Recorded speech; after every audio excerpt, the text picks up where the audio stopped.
In other news, the government is continuing to streamline operations at National Health Insurance, and while the objective to provide quality health care to all, the health minister says the cost factor to Bahamians must also be considered. Janae Noel Ferguson has more. Get your card to get your care.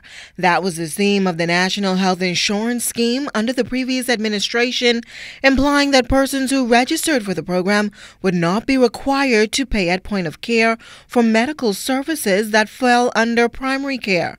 But as the present administration looks to alter the program, Health Minister Dr. Dwayne Sands opined that what was sold to the Bahamian people about NHI was not realistic. This administration sold the Bahamian people a dream, okay? That NHI was free, okay? NHI was never free. Hundreds of millions of dollars of the people's money was going to be taken from them and then used to give them to pay for a product that was called free. But you're paying VAT, you're paying import duty, you're paying business license, real estate property taxes, etc. And so basically the thought is that you tax people in order to have those funds so that you show somebody your card, you get your service, and then you worry about it when you pay the tax collector, right? But when you go to the hospital, you don't have to worry, or you go to the doctor's office, you go to the lab, you go to get your x-rays, you don't have to worry about, I'm going to find $50 or $100, okay? Now that is the ultimate goal. The question is, when will we get there?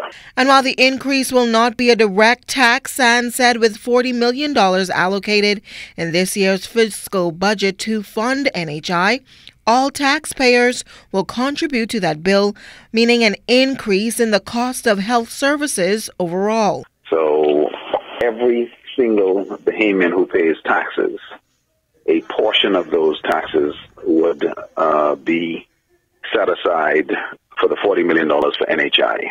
$40 million is not a large amount relative to the current total spend on health. Bahamians currently spend about $800 million a year on health care. So if you add another $40 million, that's basically 5%. But moving forward, the Minister of Health said that government will ensure that Bahamians get value for money and will map out a program to put the necessary checks and balances in place. Janae Noel Ferguson, ZNS Network News.